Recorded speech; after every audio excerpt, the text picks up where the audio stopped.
Une mère qui a été abandonnée aura tendance à serrer son enfant trop fort contre elle.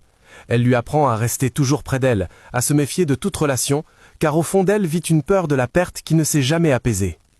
Une mère qui a vécu dans un mariage rempli de blessures apprendra à son enfant à supporter et à se taire.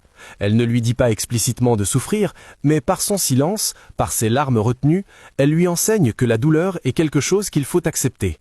Ainsi, la souffrance de la mère devient la première leçon de vie de l'enfant.